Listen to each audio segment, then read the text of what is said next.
Today on Landry.Audio, we're joined by Jeff Sherdog Sherwood, original founder of the Sherdog.com mixed martial arts website dating back to, I think, 97. Is that correct, Jeff? Yeah, it's not real clear, which is kind of funny because a lot of people give me a hard time because I don't really remember when I actually first started doing it because I didn't plan on it being anything. So it wasn't like I was keeping notes or anything or paying that much attention, but right around 96, 97. Okay. And so what's going on then? So you're based in Fresno, is that correct? Like, is there a burgeoning, because it's not even MMA back then. I'm thinking it's NHB is, I guess, probably the term that we're playing with back then. Right. Well, back then I was based in Huntington Beach. Okay. So this is how you get involved with like Tito and Tank and all these guys, I assume? Yeah. If you go way back when I was a kid, my stepdad was a huge boxing fan. So boxing and soccer. So he wanted me to box and play soccer. I was a baseball player. I did boxing and I actually trained with the champion at the time when I was a kid. The only problem was I was a bleeder. Like if somebody just jabbed me in the nose, my nose would start bleeding and like would not stop. So I boxed for years just doing that. And that's how I kind of came into boxing and got really interested in boxing and was a huge boxing fan growing up. And, you know, I hadn't really been, because there was no holds barred or whatever, cage fighting, whatever you want to call it back then. But I got a phone call one night from a buddy and he's like, hey, and this was the time that everybody had black boxes. I mean, you know, you got all the pay-per-views. Oh, right. Okay. It's kind of funny because we're back to that now. You know, everybody streams everything. But he calls me up. He's like, hey, turn your box on and check this stuff out. And it was UFC. And I started watching and I immediately fell in love with it. So there was a lot of street fighting in Huntington Beach back then. Okay. A lot of things that I was able to witness. And what's crazy is that obviously you saw what happened to Huntington Beach. A lot of those guys ended up in fighting in the UFC. Was Chemo down there as well at that point in time? Mm-hmm. Yeah, he's from that area as well. Okay, I'm trying to remember. John Matua. Yeah, right. John Lober. Lober, that's a name I haven't heard of in years. Yeah, right. Yeah, Lober. And then, you know, you got the guys that hung out with Tito, Rob McCullough, Tiki Gosen. Whatever happened? Why did Tiki never get off the ground? Because I remember always hearing rumors about him that he was supposed to be phenomenal in the gym, but he never came off when it was time to fight. I remember him going like, 0-3 in the UFC?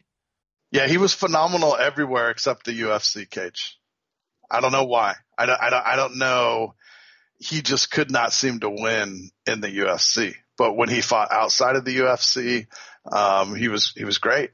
Yeah, and it was just that next level. I distinctly remember that fight with Lawler that he had where Lawler knocked him out and he said it was a cut that stopped the fight. Yeah, he didn't even know. Yeah, interesting. Didn't even know what had happened. So all those guys, John Matua, who actually fought Tank Abbott,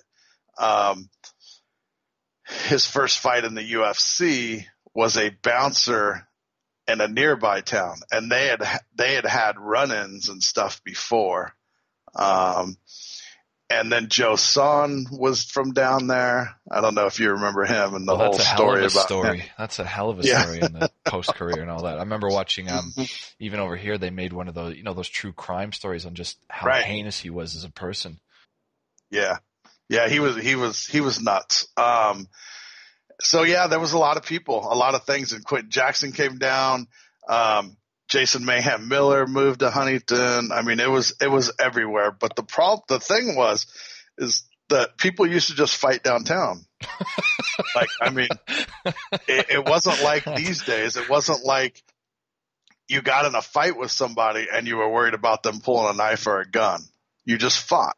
Like that's how, and I'm talking Huntington Beach is a coastal town. upper middle class for the most part. And it was just a strange thing. And So I mean, even bros, today, effectively. yeah, even today, like you still have guys from Huntington and then down the coast all the way to San Diego, is turning out tons of talent. Even King's MMA is in Huntington Beach now. So why is this originating here? Because if I'm not mistaken, wasn't the first UFC, wasn't it in like Denver, Colorado? Why are they pulling talent from, talent I use as a term in its early days, but why are they pulling athletes or fighters from Huntington Beach? I don't really know the whole story on how they got fighters to fight then. What was crazy was we used to see Tank fight downtown quite a bit. They like used this was to a have regular thing. Like you just go down there and he'd just be picking fights and trying to wail on people. Yeah. Right. Yeah, and they used to fight like in parking garages for money. So all this the Kimbo footage effectively was going on back then. Yeah, way before. Yeah, this was going on way before Kimbo and the shipyard, boatyard, whatever you want to call it. And I remember seeing Tank fight a big guy one time, and the guy's like, "Well, who's going to hold the money?" And Tank's like, "Nobody needs to hold the money." He's like, "Well, what happens when I win? How am I going to get my money?" He said, "Well, first of all, you're not going to win. Second of all, you could just keep your money in your pocket. And then when I knock your ass out, I'll just take it out of your pocket." And that's exactly what happened. So I remember hearing a story, I think from John McCarthy, that Tank was bisexual or something. You know anything about that rumor? He's joked about that for a long time, but I'm really close. I ended up to be really close with him, and I've never seen anything or, heard anything from any of his close friends never about cracked that. onto you. Yeah, no. So, that's kind of what went downtown Huntington. And we had known him, and then we started watching the UFC, me and my buddies. And the one thing we kept saying was, man, Tank, Dave, we knew him as Dave back then. Dave would be perfect for the UFC. Like, this was built for Dave. So let me get this straight. So Tank comes in, I think, if I'm not mistaken, around UFC 5. So you're saying you knew four or 5, and you knew these guys before then from the local scene. Mm-hmm. Yeah, no kidding. Yeah, right. Yeah, especially Dave. There used to be like a club that was in the shopping center that Dave used to go to all the time and always fight, and Dave pretty much has gotten kicked out of Tank. I'll say Tank because most people will recognize that more than David. Through the years, has pretty much been kicked out of every bar within like a 25-mile radius in Huntington. So, that's just how it was. He used to love to pick on the biggest guy in the bar. That's always the way it is, though, isn't it? Even small guys seem to oftentimes go up to the biggest guy just to prove their worth. But okay, so what? So you grew up there? Is that correct? Like in Huntington Beach? Yes, I was born and raised in Huntington Beach. Okay, so what's going on there? You're getting raised on boxing. You get introduced to the UFC. What we're trying to get at here is, this sort of period of the late '90s. I remember a lot of these Angel Fire sort of websites. How do you decide that you're going to start this up, or what was your motivation to get Sherdog off the ground? It's kind of funny. So I worked in the oil fields because Huntington Beach is a big oil producer. And I played ball my whole life, and then I went to college and played ball for a little bit. And then I decided I was going to go somewhere else and play ball because I wasn't happy, and I was a stupid, cocky kid. And then my uncle worked in the oil fields. So in between going to another school, he's like, well, why don't you come out and make some money? I was like, okay, what the hell? I went out there and I started making money, and then I never wanted to go back to school. So I ended up working there for a while, and I moved my way up really quickly, and then the oil business went way down. So they laid me off. They cut me because I was one of the higher paid guys out there. And So I was just kind of hanging out doing nothing, and I played on a adult men's slow pitch softball team that we traveled all over the United States. We had sponsors, and they paid for our hotel rooms and things like that. And that's basically what I did for a while. And I became pretty close friends with one of the guys on the team, and they used to give me a hard time because I wasn't working. I was living with my parents. The only thing I had was at the time was my truck payment, and I was able to make that no problem. And so they always gave me a hard time. And my one buddy one day, he's like, "Are you ever going to fucking work again?"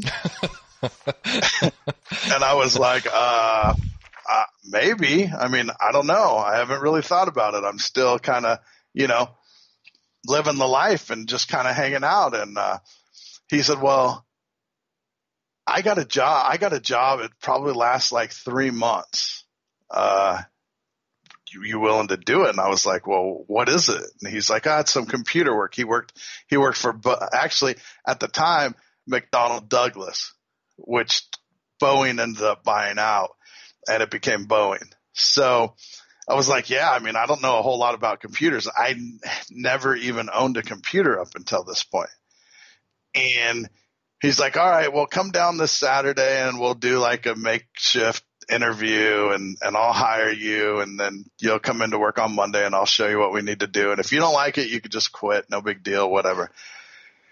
So I did that. He hired me, and I started working on this program, which was in the electrical department for a new plane at the time called the 717, which is basically like a 65 to 115 passenger plane. And my job was, when the engineers would do all the electrical wires, they would put them out on schematics and drawings, and they would hand them to me, and then I would take those off of paper and put them into the computer. And it was pretty difficult for me at first because what's funny, I ended up screwing my computer up because I didn't even know how to shut a computer down properly. At the end of the night, I would just press the button, and I had no idea. So we had to call IT, and they had to come and fix my computer, and then they were like showing me. I became friends with another guy that was doing the same thing as me, and he kind of taught me. He was a little more versed on a computer, and kind of taught me. And once I learned how to do it, like, they would give me a stack of work, and at the beginning of the week, and say, "Okay, this is your work for the week." Most of the time I'd finish like on Tuesday, Wednesday. That's what I was going to say. Eventually you've got downtime at work and you just start playing with it as a hobby. Well, the guy that I worked with, that I became friends with, this wasn't my boss. This was a different guy. And he's like, "Hey, have you ever made a website before?" And I was like, no, like, I know nothing. I just learned how to properly turn a computer off, and you're asking me about websites. And he's like, "Let's make a website." He's like, "I'll make a website about something. You make a website about something. We'll do it together. We'll learn how to do it so we can put it on our resume. So one day when we aren't working here anymore, we'll have something we can put on our resume and say we know how to make websites." It's like, sure, what the hell? I'll give it a try. He's like, "All right, go home and figure out what you're going to make your website about, and I'll do the same, and come back tomorrow. We'll figure it out." So I went home and I was thinking, and at that time, like, I had started to get into the computer, and I started to like reach out for news and things about No Holds Barred, and there wasn't hardly anything out there. So I was like, man, it would be really cool to make a website about fighting. So when we showed up the next morning, that's what I decided to do. And so again, we're not sure. This is 96, 97. Again, you're thinking of around the time? Okay. Yeah, early 96 probably, because the website was there for a long time, but, I was just working on it. Nobody was really looking at it. Like, I would get like 5-6 hits a day. And were you trying to do reporting? Is that what it was based on? Because, I mean, you're a photographer is what Sherdog started to get noticed. Well, I wasn't. I wasn't a photographer. I had no idea. I've never had one day. Well, I take that back. In high school, my junior year, I took a photography class and I got a D. So, that shows you my photography skills. And that was the only lessons I'd had about cameras. So I just started kind of like writing about it and I would hear things on the forums because there was a couple forums out there. And I was going to ask you, was MMA.tv around back then? Yeah. Okay. Mm-hmm. So was the underground forum the first, I guess, big spot that precedes Sherdog then? There was a couple other websites out there, and I wish I really remembered the name of one of them. One of them was very good. One of them used to have news from Japan and Brazil and stuff, and I don't remember who did it, but I would read it. Once I found it, I'd read it every day. The problem is that it wasn't updated regularly. So that's where I came up with the idea. I was like, man, it would be great to have something like ESPN.com, but for fighting. About fighting. Well, this is how I got in contact with you. I think, as I mentioned, when I reached out to you, I've been reading Sherdog for probably close to 20 years now. It would have started in about 2000, maybe 2001. And at that point, from there, I was pointed at MMA.tv. So when I was back in Canada, I was working in a record store called Sam the Record Man, which was a chain that existed down there. And there was a guy named Dan who I worked with who was a dual Canadian-Japanese citizen. And at the record store, they were re-releasing the old UFCs on VHS, and you could buy them for $10 a pop or something. And we just got into chatting, and because I remember, probably like a whole bunch of people, I remember UFCs 1 to 7 or to 8 before it started to drop off, like those sort of first ones, up to the point where they started doing the super fights between Shamrock and Severn and all that stuff. Right. And then it started to drop off, and we were having a chat, and I said, do you remember any of this? Did you ever watch that stuff? And he goes, yeah, I absolutely love it. And he would go back and visit his family in Japan like once a year. And every time he would do a trip, he would get family members, or he'd go collect the videos himself, and he would get record on VHS when you could record. Remember, like in SP and EP mode, and he would record like K1 and Pride when it would air live on Friday night TV. So he handed me off a few videos of this. And I distinctly remember Pride because it was done as like a live TV format. They were all talking Japanese. It had commercial breaks in Japanese. All the fighter breakdowns distinctly, the music playing over it was like Fear Factory and Rage Against the Machine. Around this point in time, like the big guys that they were showing, it was like Heath Herring, Tom Erickson. So we're probably talking around Pride 10 to 15, maybe sort of around that time period.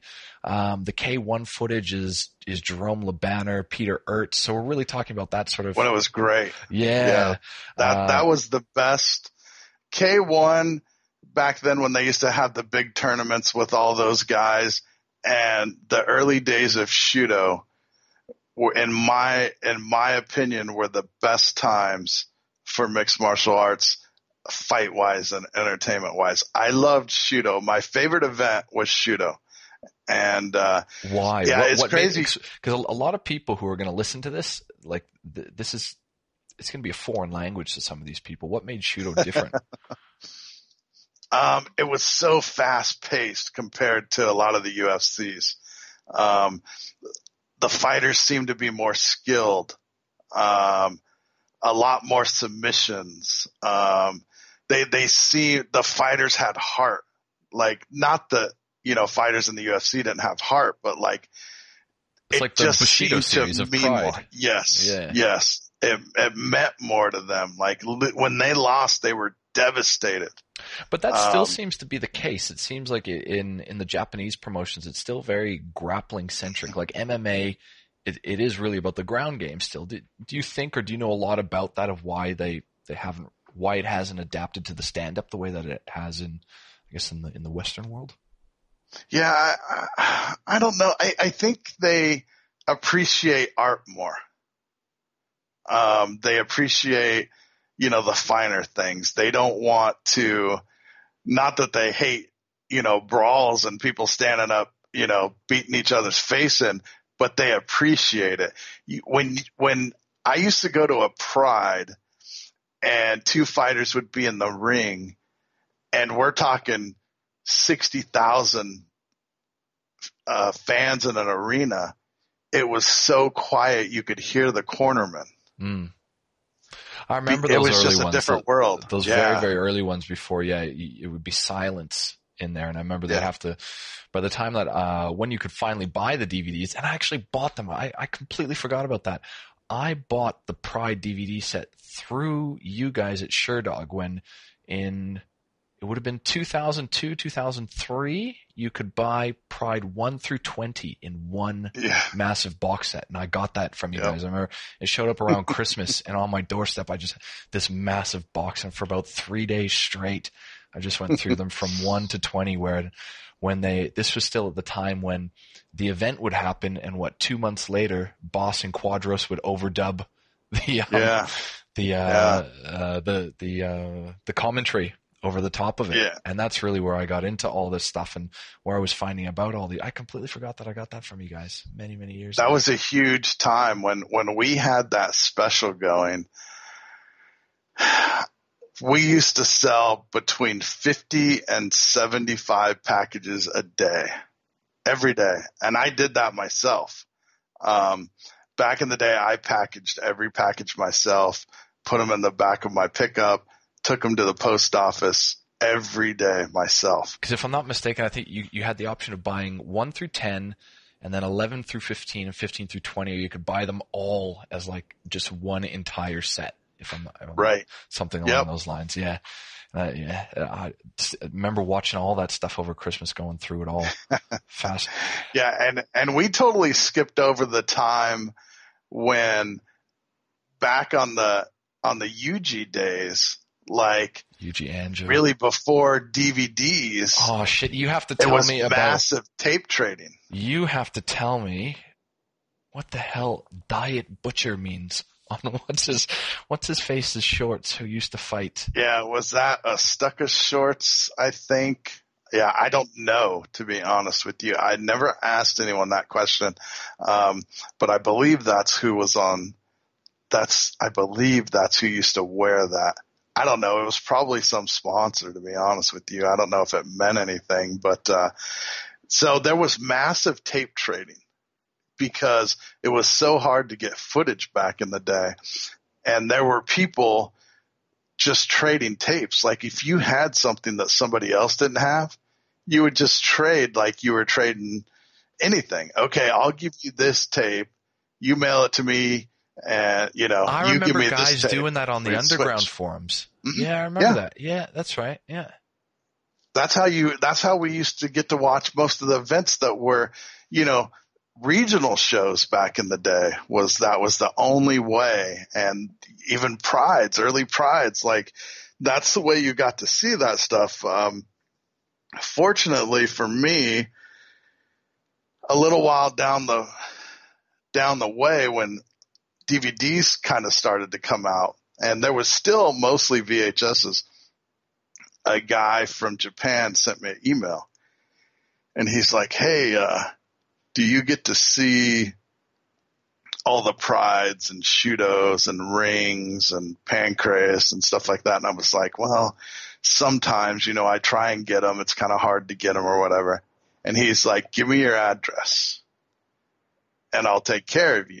So every time there was a show, it be Shudo, pancreas, rings, pride, whatever, he would burn it on a DVD and mail it to me. And I still have a lot of those. Of course, all the commentary and everything was in Japanese, but I didn't care. I've still got these on VHS too. Like I remember watching these K1 and the commercials pop on, and it's like Mark Coleman and Vanderlei with Gillette razors, smiling, riding bananas, and all this really weird stuff. They had some definitely different kind of advertising over in Japan, but tape trading kind of I felt tape trading kept the sport alive, because that's how people got excited when something new came out. I remember, it's kind of a funny story. I believe it was called Shogun, I think, was the UFC matchmaker, Sean Shelby. He put on, because he used to have a website back in the day. I've known Sean Shelby for 20 plus years.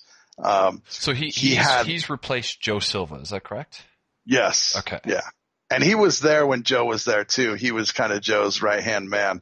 And he was doing other things for the UFC before that. But he went to film school.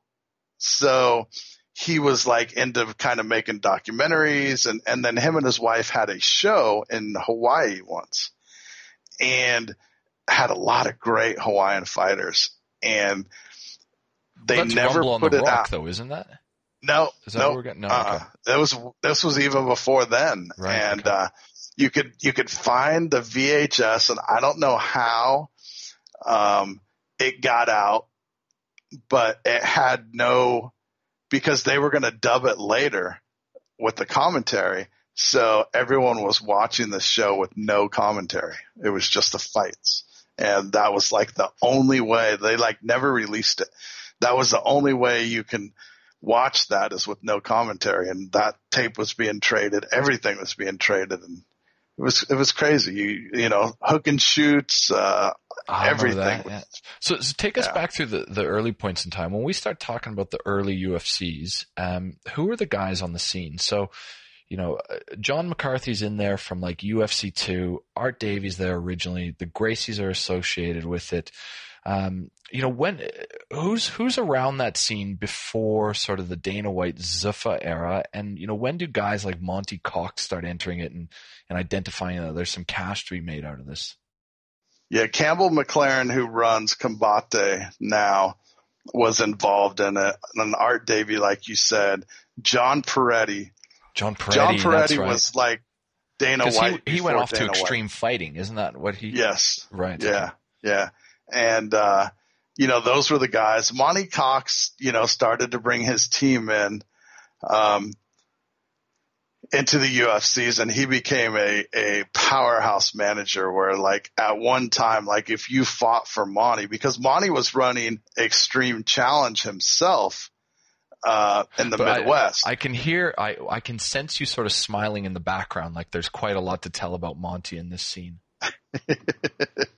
Well, I mean, just think of what the advantages are. If you're a manager of a fighter and you run your own promotion, I mean, are you going to set your guys up to lose? Pretty soon, all your guys are undefeated, and all your guys are fighting in the UFC. Not that these guys weren't good, because many of them became champions. But I mean, it was a perfect setup for Monty. Monty was bringing these kids along in his own promotion and, you know, pushing them as much as he wanted them to be pushed, and, you know, pulling up the reins a little bit and then getting them to a point where they were ready for the UFC. He was way before his time. Like he had a perfect setup, and that's what he did. So it worked out well for him. What starts going on with the UFC? Because what do we start hitting?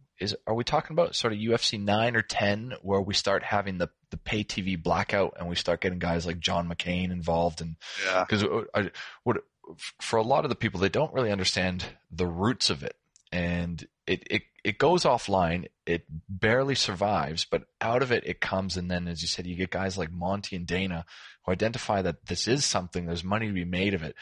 So do you want to sort of just give us a rough sort of timeline of what's going on because it's around that period, UFC 7 or 8, where it starts to get, national CNN, NBC attention for being human cockfighting. News started to cover it a little bit, and they started to get a little more attention when they were kind of underground, and 5,000, 6,000, up to 8,000 people max would show up to these shows. That was it. Nobody cared. They would have it at a small arena in Alabama or a place like that, Arkansas, or wherever. Yeah. And nobody would care. And they would do their thing, and then all of a sudden it started to get a little national attention, and then they started running these shows. kind of like news shows saying how it's brutal and it's human cockfighting and things like that. And then John McCain, who was a big supporter of boxing. Well, he was heir to his wife or his family was heir to the Budweiser fortune or something, was it? Yeah. Yes. Who, as we know, was huge with boxing. So I think he felt, because I don't think that he had the full gist of what was going on, but he came out and said it was human cockfighting. But I think that was to kind of knock it down a little bit, so it never came into effect to directly go against boxing. But effectively, what happens is it no longer gets picked up by pay TV. I think it ends up on satellite television, I think, at the time. And from all accounts, from everything that I've been able to read in the editorials around that time, and you'll be able to talk to this, is that it was really it's a miracle it was able to survive that. Like, really, in a lot of aspects, we shouldn't have this sport around. It survived online.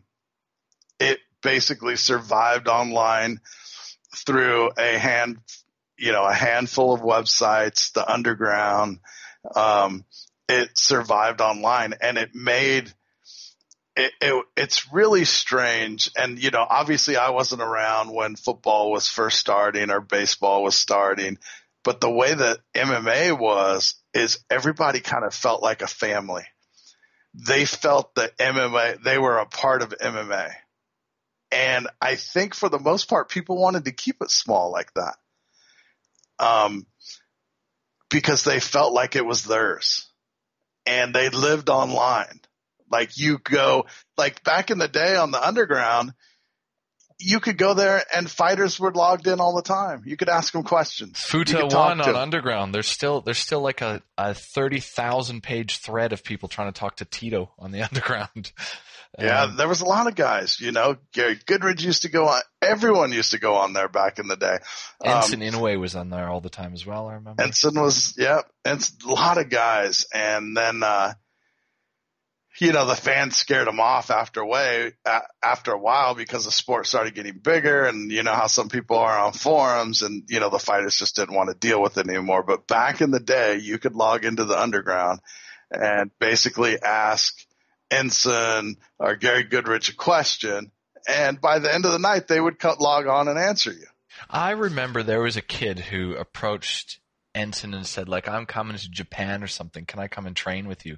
And then posted photos of him, and his face was just fucking smashed. Like, Ensign beat him up in the gym. And then they got photos of the two of them posting together, and he's like, oh, it's so great. And because Ensign's, big into that fighter Bushido spirit.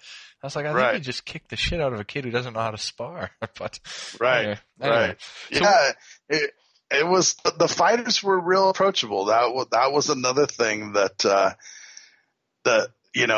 made the sport great. If you were able to go back, to see a UFC early on, even up until, I don't even know the number, but deep into the UFC numbers, you can go to the hotel where the fighters were staying, and the fighters would just be walking around. You could approach them. They would sign things for you. They would talk to you.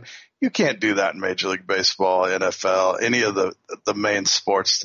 None of those guys want to talk to you. So outside of the Ultimate Fighter, which happens in around 2004, when did you sort of notice or did you identify an up curve in the sport after its blackout period? You were like, oh, this is coming back. It's sustainable. People are interested in this. Well, it was before the Ultimate Fighter, but definitely when the Ultimate Fighter took place, anybody that was involved in the sport, like being at Thomas and Mack Arena and watching Stephan Bonner and Forrest Griffin fight like that, and knowing it was going to be on TV, after that happened, you could feel it. It was like, okay, it's gonna get big. It's gonna explode. I don't know how big it's going to get, but it's going to be way bigger than it's ever been. And that was definitely the case. What do you remember about guys because Randy Couture still remains as my favorite fighter. Like when I got really back into the sport, I remember UFC 44 where he was fighting Tito at light heavyweight. And around that time, we had Team Quest before they sort of split off. What do you remember about that sort of time period when they were all in these sort of, little teams where you had, Hammer House was their own club, you had Team Quest, you had Team Punishment. Were you close with those, or what was the dynamic between all these, I guess, competing early gyms? You had Miletich as well back then. What was great for me is that a lot of the fighters appreciated what I was doing. So if I reached out to pretty much any of them at that time, they would do whatever I asked them. If I called, Randy or Henderson or Linland and said, hey, I want to come to your gym and take some pictures and do some interviews, nobody ever turned me down. And when we started to have the teams and stuff, I remember thinking to myself, wow, so pretty soon you could have teams all over the world. And that's these guys IFL fight. tried to get onto that, didn't they? Wasn't that sort of the purpose of what they wanted to do? Yeah. And I liked that. The problem with the IFL, though, it wasn't true teams. Like, these guys, a lot of these guys didn't know each other till they, showed up to fight. But, if you go back to, like you mentioned all those teams, Miletich, like if there would have been an organization, and Miletich was a team, and they were a real team, but, if you could somehow get that, it might have worked. I mean, I loved the idea. I grew up watching baseball and football and all sports, and I loved the team aspect. It just didn't work. MMA it just doesn't work. It's a lot of individuals. Even if you are on a team, you're still an individual. I mean, because you get in the cage by yourself. So you're the only guy out there. So when do you remember, Dana was a boxing instructor who ended up doing some management for Chuck Liddell. Liddell's obviously in California, so I assume that you start running into him long before he becomes Blaff, I guess as they call him online. What's going on at that time period, and how does Dana White maneuver himself to get through and identify the brothers to pick this thing up off the ground? Well, when I first met Dana, he was Chuck and Tito's manager and was the nicest guy you can meet. And his love for the sport was amazing, even back then. And,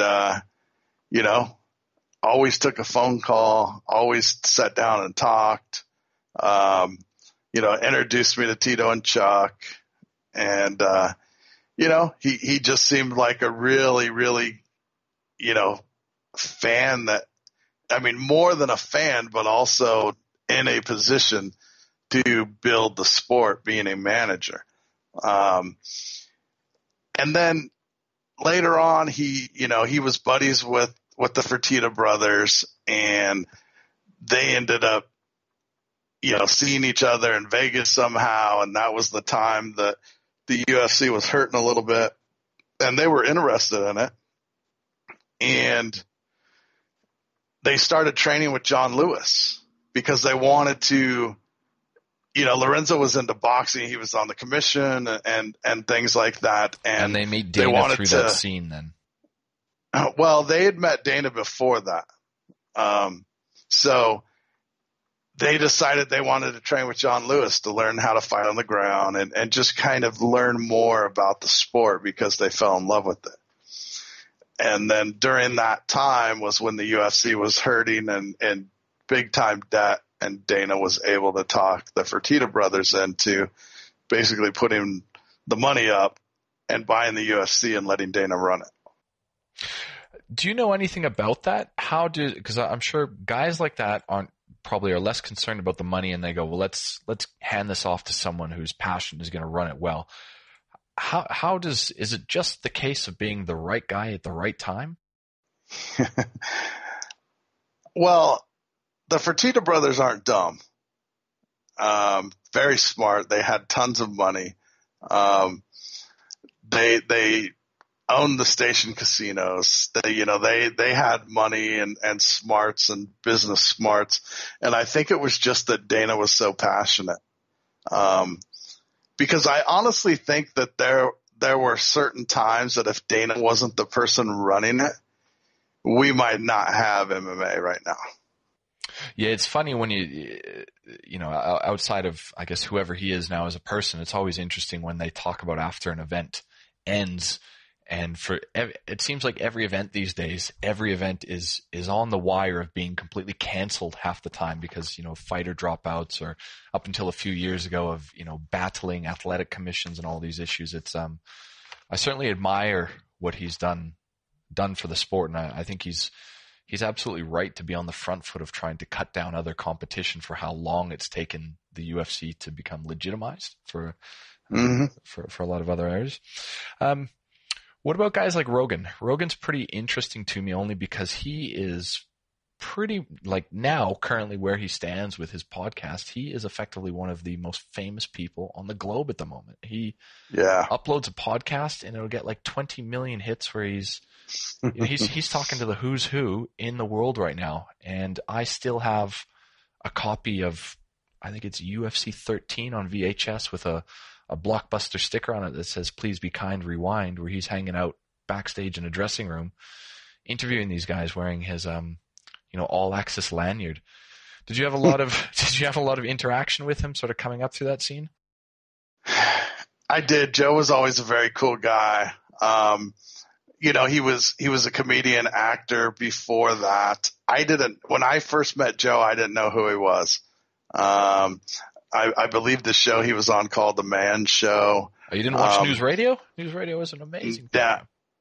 Yeah, I didn't. I didn't watch that. So I didn't really know who he was, but we started talking about MMA. We both loved MMA and kind of became semi-friends. I mean, back then, before Joe was, one of the biggest people on the face of the earth, I would, send him an email, cause back then you just send an email or whatever and he would answer right away. He was always the coolest, get an interview or whatever. When we were at the shows, hey, let's do a video interview. No problem. And it just kind of grew, even then he became, he was buddies with Eddie Bravo and training the whole time because he loved it so much. And now, I mean, what's crazy is Joe's a legit badass. I mean, I think there's probably guys that are in the UFC that Joe could probably take.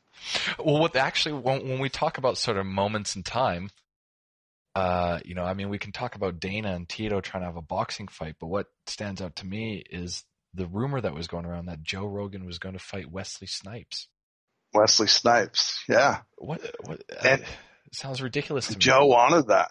Really? Joe wanted that, and Wesley owed some money to the IRS. That's right, because he went to jail for that, didn't he? Yeah. Okay. Thought maybe this would be an easy way to make a little extra money. I think Wesley thought maybe it was kind of like a boxing match type, not a real fight or whatever. But meanwhile, Joe's busting his ass training to kick the shit out of Wesley Snipes. And I think Snipes got word of that, and then all of a sudden the fight just fizzled out and never did happen. I mean, how amazing would that have been if we would have all got to watch Joe Rogan kick the shit out of Wesley Snipes. So, but it never happened, and it's probably a good thing that it never happened. Where do I want to take this now? What sort of things do you remember from the time? Like, what were the big turning points that you remember sort of being in this scene through all these years? Well, I mean, the biggest one we already talked about was the Ultimate Fighter. We always said for years that UFC, our mixed martial arts, no hold bar, was not going to make it until it was on TV, free TV. And, when the Ultimate Fighter finale came around, Like that was, the first, it's still great. Like if a guy sits down and watches a UFC now, you can still refer him to the Ultimate Fighter 1 and have him sit down and watch the Ultimate Fighter and kind of let him know who these guys were that were in it.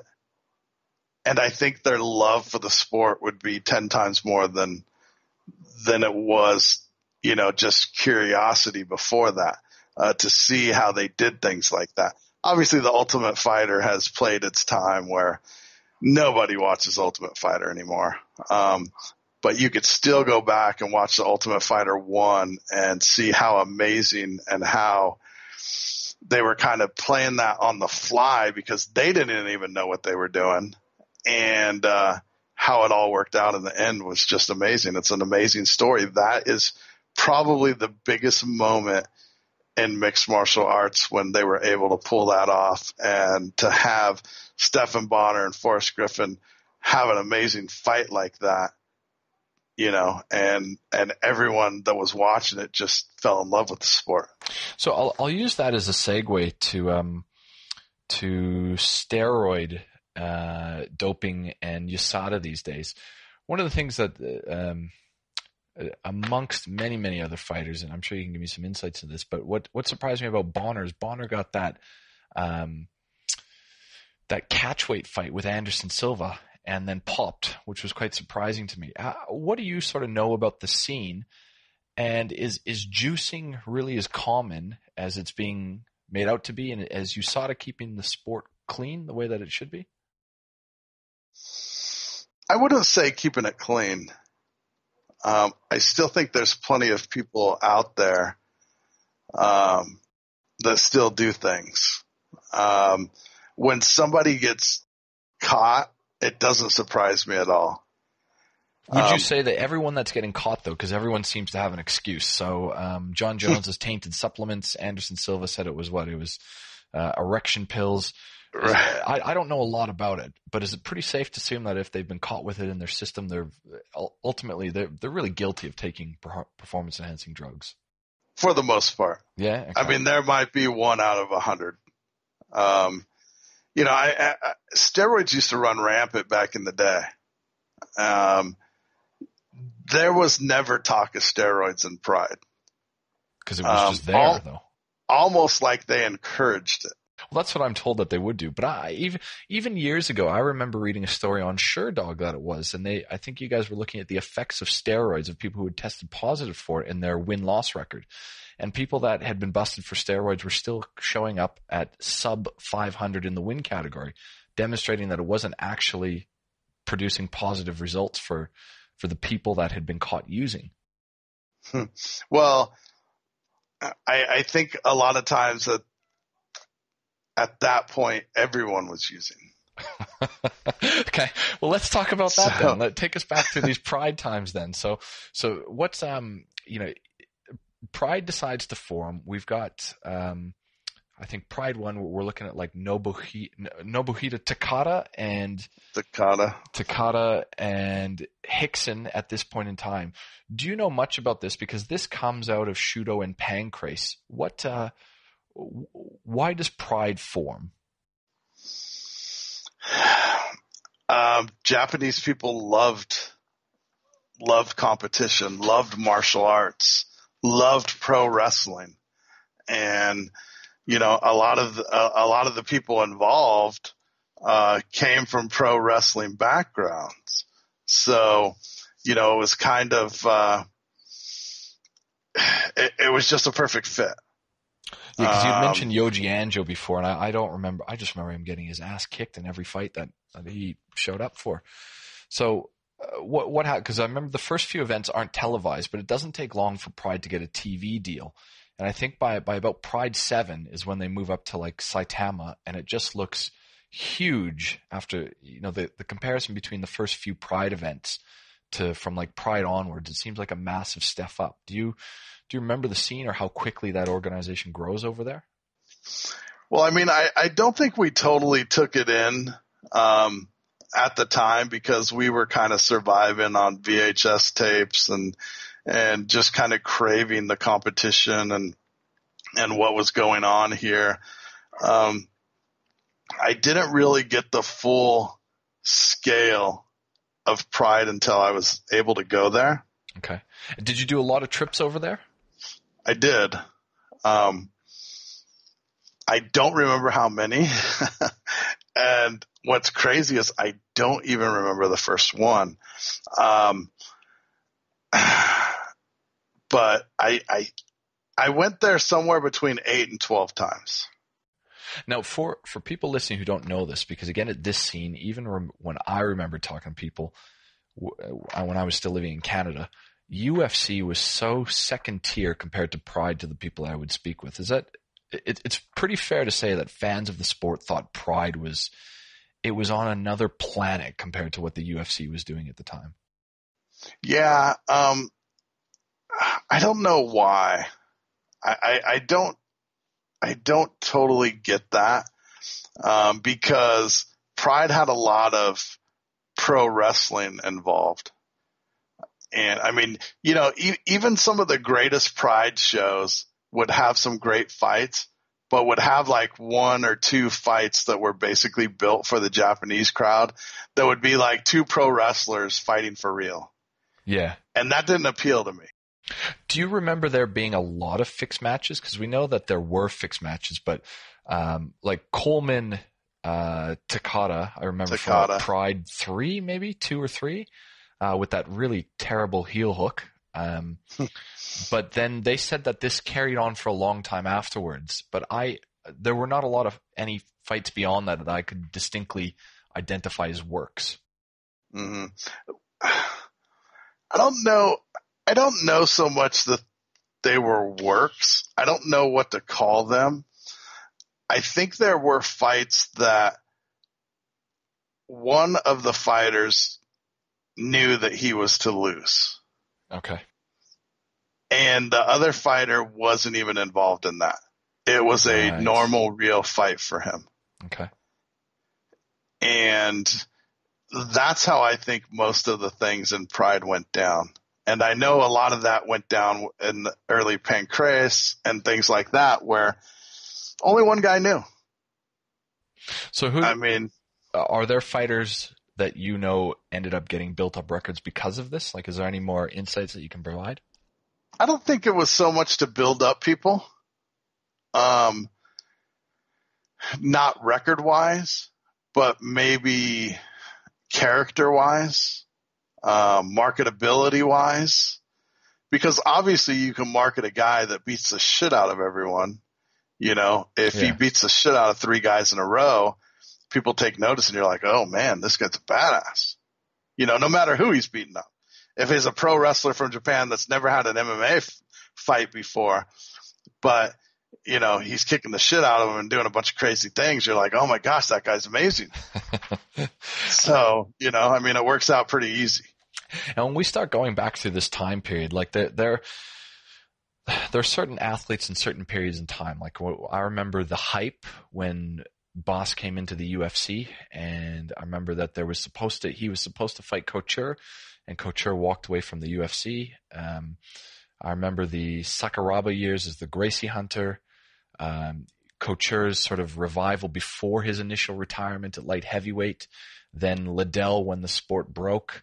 Then you had Anderson Silva for a period of time, you had John Jones, and then of course we have Conor these days. Are there any? You forgot Tito. Well, so that goes without saying. Tito was the biggest name for about a decade period there. So I don't mean to leave him out, but he was sort of entrenched, rather. It's not like he came up and went down. He was there for such a long period of time holding the UFC up. Do any of these fighters stand out to you? Like, I mean, you've been around the scene for so long and you've seen how people react to these guys. Who are the ones that really stand out to you? Well, obviously I brought Tito up, and there's a reason for that.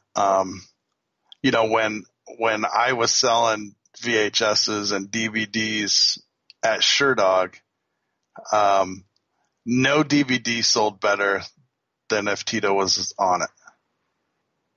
every Tito fight people wanted to see.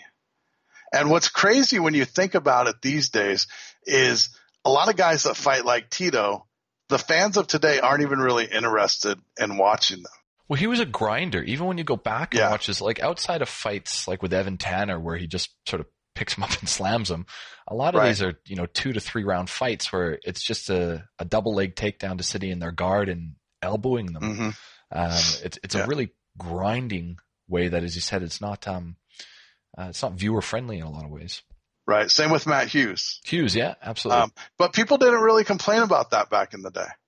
I mean, if you go back and watch the first 8 Prides and watch the first 8 UFCs compared to what we're watching now, it's pretty boring. Mm. So anyway, we got Tito. Who do you remember of these? Who made the meter move? Which are the guys that you remember have been? Chuck. Yeah. Bas Rutten did too. When he came in, he brought a lot of hype with him. Randy. Matt Hughes coming along. What was crazy was back in the day in the United States, it didn't seem like the fans in America really cared about Brazilian guys. Maurice Smith brought a little bit of excitement. Tank Abbott. I mean, people loved to watch him. Don Fry. I mean, the Don Fry Tank Abbott fight was incredible. Tank Abbott, Oleg Taktarov was incredible. People loved Tank. And even the people that hated Tank loved to watch him fight. And I remember him telling me that one time. We were talking, and he said, the way to make it is you cut the fans down the middle. I have 50% of the fans that love me and want me to go in there and beat the shit out of somebody. And then the other 50% want to watch me because they want to see me get my ass kicked. Well, this sounds like the Chael Sonnen playbook to a large degree. Even Connor. Yeah. I mean, it's kind of the same way, you kind of become a heel.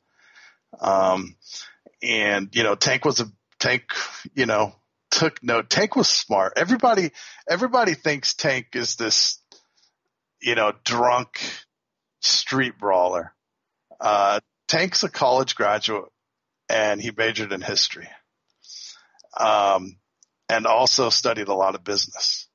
He wasn't a dumb guy. He knew what he was doing. Obviously, once he got into the octagon, he was a killer. Like he wanted to kill you. But he was smart about it. And even though back then he would never admit it or whatever, but he did things to kind of boost him up business-wise, marketing-wise, and it worked for him. I mean, he went to afterwards. Yeah, he went to pro wrestling and made a lot of money there, and he became very marketable. I think back then most of these guys were just thinking about fighting like Chuck. Yeah. Chuck didn't care about marketing. The only thing, Chuck had going for him, he looked a little different. He had the mohawk. He had the Iceman shorts. But Chuck just wanted to get in there and fight. I mean, Chuck is a very smart guy, too, another college graduate. He's an accountant, isn't he? Yes, he's an accountant. So, do you know, is he training with John Hackleman for this Ortiz 3 fight that's going on? He's training with Antonio McKee. Right. Okay. That's right. I've seen a couple of those photos. That's another name of a guy who was around the UFC from maybe 2000, 2005 or thereabouts. Yeah. I mean, he fought in mostly, different organizations, MFC. Joe Silva didn't want to bring Antonio McKee in, even though nobody could beat him at the time. I'm sure he had. Did he not have about 2 fights in the UFC? No, he fought in the UFC. Yeah, okay. Yeah, he did fight. But, I mean, he deserved to be in the UFC way before he was in the UFC. Well, he's got that sort of Phil Davis style to him, though, isn't it? Where it's really wrestling, grappling centric. And he didn't care. Like, he's like, okay, I'm going to wrestle you. And in order for you to beat me, you're going to have to stop me, and you're not going to be able to stop me. I mean, he's like Ben Askren, you know? Yeah, he's had it's from what I can hear, him and Dane are actually talking now, though, and it looks like Askren might get a crack at some point to He should. the UFC. Yeah. So what do you think of other organizations? Do you pay much attention? Do you follow Bellator? Does one? So I'm down here in Australia, so ONE FC is sort of they're the one I'm paying attention to now, because they're operating in about 4 countries over here and seem to be really creating a market for Asian martial artists to compete. Yeah, I don't, I will watch one-offs of ONE FC. I won't sit there and watch an entire event, but obviously things have changed for me. I don't get paid to cover the sport anymore. I have 2 podcasts now. So I watch, let's be honest, now in the United States, people are, unless you're a hardcore fan, you only watch the UFC. But even the UFC is hard enough. Like those earlier ones, when we talk about the 20s and 30s and 40s, you could keep up with the roster. It's a virgin. Yeah. They put together these fight cards now. There's Facebook prelims, then there's there's Fox prelims, and then I think there's main prelim, and then there's the main card. Yeah. And it's an 8-hour day of fights where guys are fighting to crack the top 20 in their division. I'm just going, who are these guys? Right. Where if you go back in time when the UFC had 4 to 6 shows per year, 60% of the UFC fighters they wouldn't even be in the UFC. They would be fighting on these regional shows.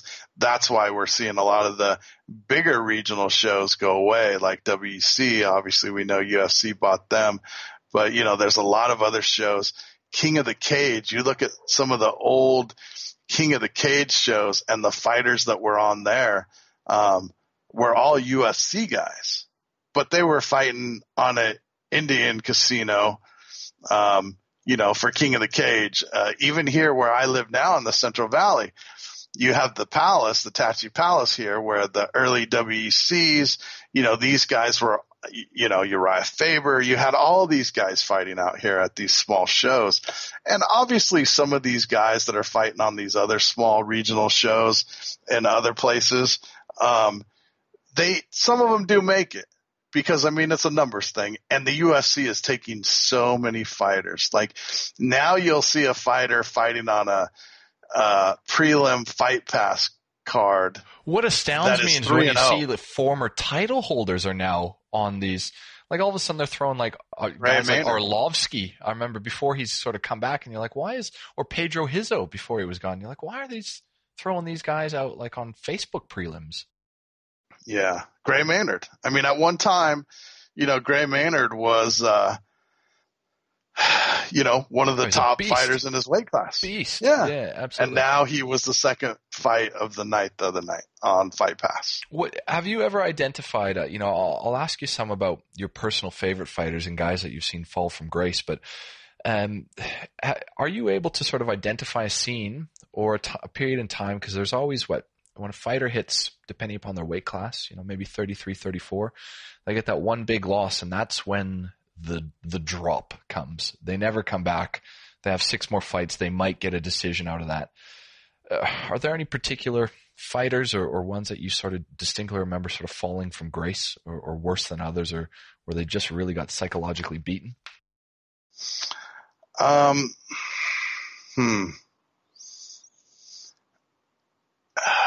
Not one that I could particular point my finger to. Gomi was a good one. Gomi was one of the best in the world and kind of stuck in Japan for a little while and, beating everybody, but not beating everyone in the UFC. And he seemed to fall off. It's hard to say because fighters stick around so much now. And some of them even make a comeback. You'll see a guy that has you brought up Arlovsky earlier. There were so many times we thought Arlovsky was done. And then all of a sudden he was like in title contention again for the heavyweight title. And you're like, what the hell? I thought Arlovsky was done 6 years ago. Not only this, I'm stunned that they've thrown Derek Lewis in there against DC. This has got to be one of the greatest mismatches that I can think of in sort of recent times. It's about money now. It's become more about the money. I mean, you just saw, his post-fight interview was just epic. And, you're talking 100,000 Instagram followers literally overnight. More than that. They were saying that, actually, I'll ask you about this because I wanted to understand pay-per-view numbers and Dave Meltzer's role in all this. But they were talking about, so this past weekend we had Conor Habib fight. Again, another grinding, wrestling-centric performance. But they were talking about the impact of this, and I think Yahoo is estimating at about 2.4 to 2.5 million buys for the UFC. But Derek Lewis's Instagram went from 400,000 to I think 1.1 million over the weekend after that. Yeah, I know he did get over 1 million. I don't know what he started out with before that, but yeah, I know that he's over 1 million now, which is amazing. So is this first I'll ask you, it appears that this is the biggest UFC of all time, but then the question that I really want to ask you is, because UFC is a private company, how have guys like Meltzer been able to get a gauge on what sort of numbers these events have done in the past? When you're around a sport forever, I don't want to date Dave Meltzer's age, but when you're around the sport forever, you just create contacts of people, and as long as you don't burn these people, they stay pretty loyal to you. So he's just his own sort of investigative journalist with his sources, effectively, who are giving him. Giving him that stuff. Okay. So most people love Dave, and it's really hard to stay that way. Fortunately for me, I was able to stay that way. I mean, I don't think there's anybody that if you go up and ask them, what do you think of Jeff Sherwood, that they're going to completely talk shit about me. I've kept a pretty clean nose. Everyone, will shake my hand. The only person that's ever really talked shit about me ever is Dana White. But even, just to throw this out there, Dana White would take exception to some things we did. He didn't like the way we did certain things at Sherdog. Like what? Like cover Pride, like cover Shudo. But UFC did that as well. So what was the deal going on with UFC around UFC 25 where they had agreed to have this combined heavyweight ranking systems? Because I distinctly remember maybe UFC 30, 31, 32, where Fedor and them were popping up on the top 10 lists of Pride and UFC trying to work together for this sort of unified weight ranking division. I don't know where you saw those rankings. Back in the day, the best ranking system, it's kind of funny because I already brought him up once in this conversation. Sean Shelby was the head of an amazing ranking system that he got the top journalists around the world and put them on this list of voters, that it was almost like the AP poll. Like these were people, these weren't guys that were getting credentials to the UFC and would be drinking a beer and rooting for a fighter on press row. These were proven journalists that were in the sport for a long time, watched everything, and we would put the rankings together. A lot of the stuff that the UFC did with Pride, like Chuck going over there, I think that was more for Dana White to try and flex his muscle and say, look, a lot of people are taken to Pride. A lot of people love Pride. I'm going to go over there and prove to them that we have the best fighters in the world. And then we see Chuck, fighting over there. But well, that's when we were originally supposed to see Wanderlei versus Chuck, wasn't it? Because what was the first? Yeah. Was it Shockwave? Because I remember that's when Chuck knocked out Overeem when Overeem was still a twig before he was on the horse meat, And I think Right. at that time, they had lined up Wanderlei and Chuck to fight in separate brackets, if I'm not mistaken, because by the time Wanderlei got to the UFC, it felt like that fight was 5 years too late by the time that the two of them fought each other. Yeah, I agree. It was too late. But the thing is that, the UFC didn't want. So, okay. One of the first disputes that I had with Dana was I get a phone call from him and he's like, hey, look, we're the biggest and best thing in cage fighting. I don't even know what it was referred to back then. I don't think it was mixed martial arts yet. Maybe it was. And what you guys need to do is only cover the UFC. I don't want you guys to cover anything else. No Pride, no Shudo, no rings, no Pancras, no nothing. You cover the UFC. And I politely told him that I could not do that. That we are a news outlet. We are not a UFC outlet. And he didn't like that. So that was the first time that we kind of bumped heads a little bit.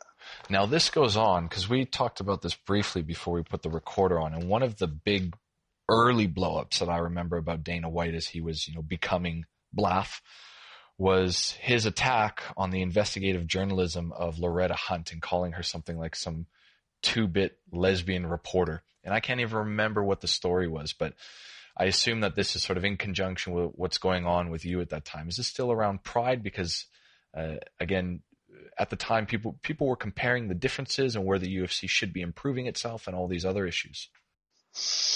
Yeah, well, Loretta's story was basically a story that wasn't even something huge. I mean, basically it was saying that managers and certain people weren't able to get not media passes, but backstage passes or whatever.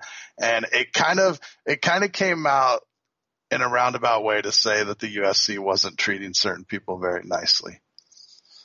And she quoted unnamed sources, and Dana didn't like that. Because Dana likes to have control of everything.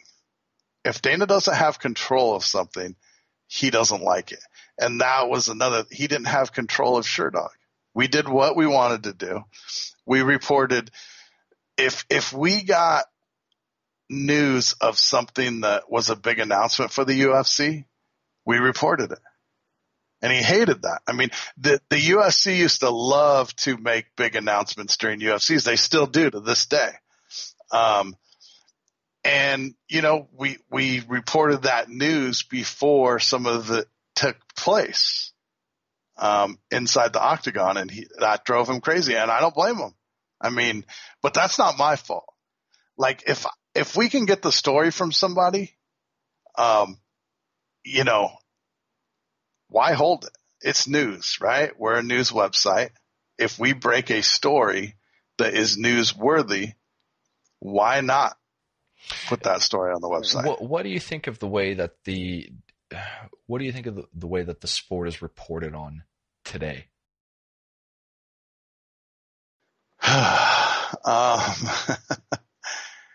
I think that a lot of guys, a lot of people, guys and girls that are reporting on the sport want to make a name for themselves. If you look back at the early days of Sherdog, we didn't really promote our personalities. We did the job. We did the job better than anyone else. And we didn't push ourselves onto the public.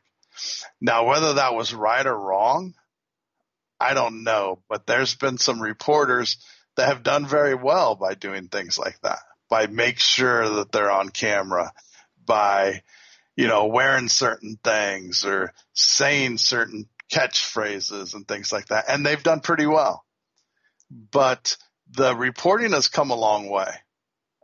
From the early days when you would sit in press row and 8 out of 10 people had beers in front of them. So, I mean, it's come a long way, but I don't think that enough time is really spent on breaking big news stories. In what way? What is a big news story then when you refer to MMA? Well, one of the biggest stories that I probably broke, I don't even remember most of them, to be honest with you. Like I said, my memory's horrible. One of the big stories that I remember is calling Chael Sonnen and telling him that he tested positive for steroids before anybody has called him. And, nobody from the commission had gotten a hold of him, nobody from the UFC. And I don't know if he totally believed me, but obviously he knew what he was doing. So I'm sure he had, once I had said that, he was probably like, "Oh shit." So he's a very interesting character. So I'm going to assume, based on your previous comments, that when you say someone pops, it's pretty safe to assume they've been doing something. Now, beyond that, the thing about Chael that I remember is his guilt in some sort of real estate scheme that where he had to, I think, rat out some. What happened with that again? He was involved in effectively laundering some money as part of a real estate scheme. Is that effectively what it was? Yes, some money laundering. And at one point, he was even going to run for, I don't know if it was like city council. Try to go for Senate or something, the way, because Chris Lytle and Matt Lindland have done it under the Republican banner previously. Yeah, something like that. And all that came to a halt because of his real estate thing. But, I mean, you can't fault Chael. Because I remember watching Chael fight many times in the early days, and nobody cared. Chael was a wrestler. He's grinding people out, and nobody. And then all of a sudden, Chael, like a light bulb came on, and he started to play the heel. And he became one of the two in one of the biggest mixed martial arts rivalries ever. Chael Sonnen made Anderson Silva. Nobody really cared about Anderson Silva. People loved him. People loved to watch him fight, but nobody really, really cared about Anderson Silva until Chael Sonnen came along. In the first fight between the two of them, do you think he was injured? Because Sonnen just effectively just took up his space, throwing left rights and really putting Anderson on the back foot. I had heard that he was potentially injured, or was he just completely taken off his game that night? Who knows? I mean, that is one thing that sometimes it's really hard to criticize a fighter's performance. I mean, because when you really think about it, like if you have a regular job, say you're a secretary at an insurance company, how many days a year do you go into work and you're just like, you know what? Yeah. I'm tired. It's bullshit. I hate being here. And you have a shitty day. Quite a lot. So what do you think? These guys have to perform. They don't get multiple days. They get these days in the gym, and they have a lot of bad days in the gym. But when the spotlight's on them, they have to perform. If they don't perform, one bad day can wreck your career. So outside of all the drugs and everything, I would say arguably, in my opinion, pound for pound greatest would have to go to John Jones, followed by Anderson Silva. Both these guys now have seemed to pop on multiple occasions for steroid or illegal substance abuse of some kind. The conversation always comes up then, does that nullify their accomplishments? What's your sort of take on this? In my eyes, yeah, because the way that I see it is if somebody gets busted for steroids in any sport, my thought is they've been doing it the whole time. I really find it hard to believe that somebody's been fighting for 6 or 7 years and then they're like, hey, maybe I should do steroids for this fight. I really find that hard to believe. I think they've been doing it for a long time. They just hadn't got caught. And then once they get caught, I automatically assume they've been doing it from day one. And I do take that away from them. I do not have either of those guys in my top list for best ever fighters. So what do you think about guys like Fedor? Because you talked about how steroids and drug use was encouraged in Pride, which I've heard the same thing too. So does that mean that none of those fighters can be in there? Or how does that affect guys like Fedor, where you look at him and you go, look at him. There's no way that guy's on drugs. That guy's on cheeseburgers.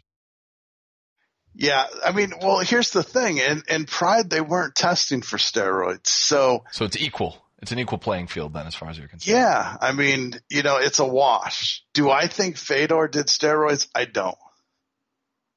I think it was pretty obvious when you look at the Pride roster who was doing steroids and who wasn't. And I don't think Fedor's in that class. So who do you think then? Because it's a mixed minefield of drugs and win and loss records. Who were the outstanding guys in your opinion? GSP, yeah. I think GSP is the greatest pound for pound mixed martial arts fighter ever. Now that's just because you have a strong affinity for Canadians, yes? Well, I will say this. Like I said earlier, I used to pack up between 50 and 75 packages a day. At least 20 of those would go to Canada. Yeah, well, I'm from Calgary, and so I remember there was a massive scene for this stuff when I was out there. Really, again, as you said, sort of underground, but when you put on a local fight night, you'd still get a few hundred people to show up to it. Right. So you put GSP up there. He had his own allegations. Mm-hmm. Was it just BJ Penn that came out him about the greasing scandal? That was huge around that point in time. What's your insights on that? That he was getting Vaseline put on his back and legs so that he couldn't get sent? Well, sometimes guys are poor sports. If somebody beats you, especially when you're somebody like BJ Penn, it's not too often that you're going to come out and say he's better than me. So you're going to make excuses. You're politely calling BJ a liar. Is that what you're saying? Well, no, not necessarily, because I do know this. I do know that a lot of fighters used to start, and I don't remember what they drank, but I know a lot of fighters, like a week into a fight, would drink something every day.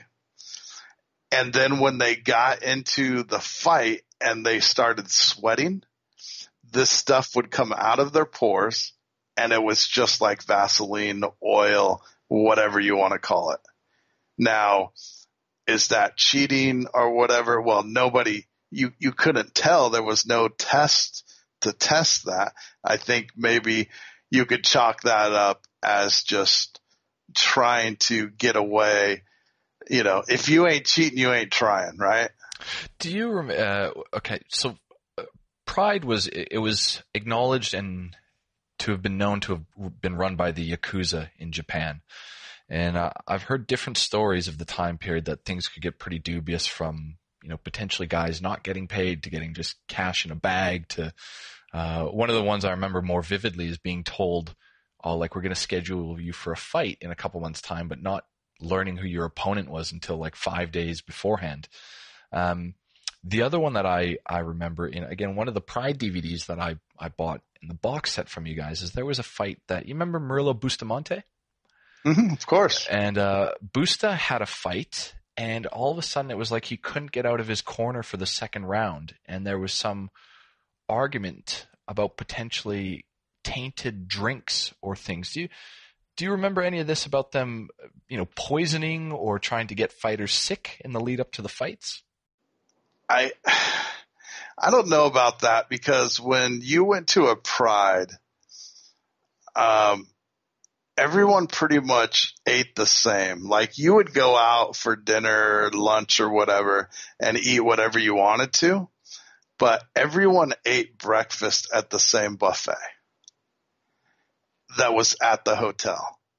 So there's no way that they could have done anything that way. I've heard multiple fighters say that they felt somebody put something in their drink or somebody put something in their water in their corner, things like that. But I mean, it's who knows? I mean, I'm not saying that it didn't happen, but who knows? I don't know. And to go on the point about fighters knowing they had a fight, Quentin Jackson used to complain to me all the time. Me and Quentin became pretty close over the years. Quentin would tell me that he had a fight scheduled and would have no idea who his opponent is. Or they would tell him, hey, you're fighting this guy. And he would be like, okay. And he said, like, after a while when they would tell him who he's fighting, he knew he wasn't fighting that guy. Yeah, right, that it was all a setup. And he swore that the guys that he fought, especially when he fought Japanese fighters, that they had known for 3 or 4 months that they were fighting him. Yeah, okay. Well, what about him then? I mean, going back a few years, he just went off the rails there for a while. He went hardcore into like reborn Christianity, and then he had his 4x4 truck that he ran into the woman on an all-night bender. Yeah, what the hell was going on at that point? I don't know. I don't know. I've spent a lot of hours around Quentin Jackson.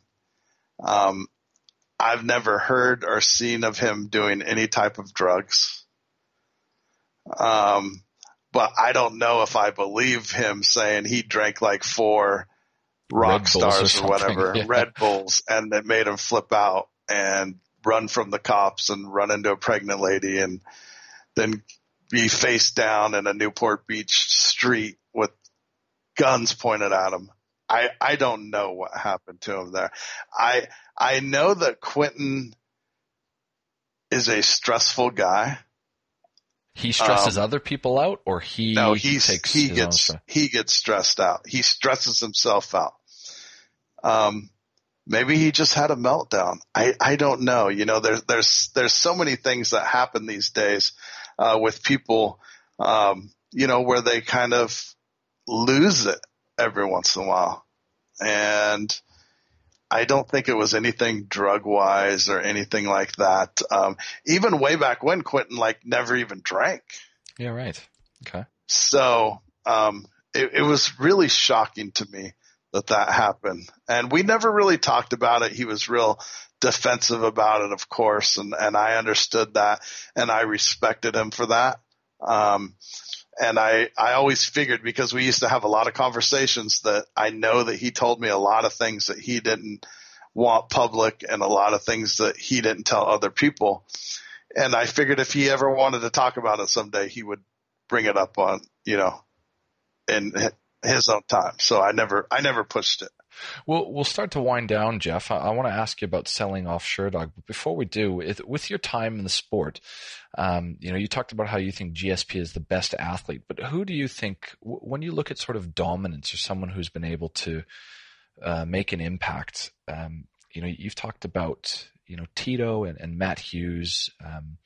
We've got guys like BJ, Randy, and Connor. I think those are the only 3 that have been able to take titles in multiple divisions.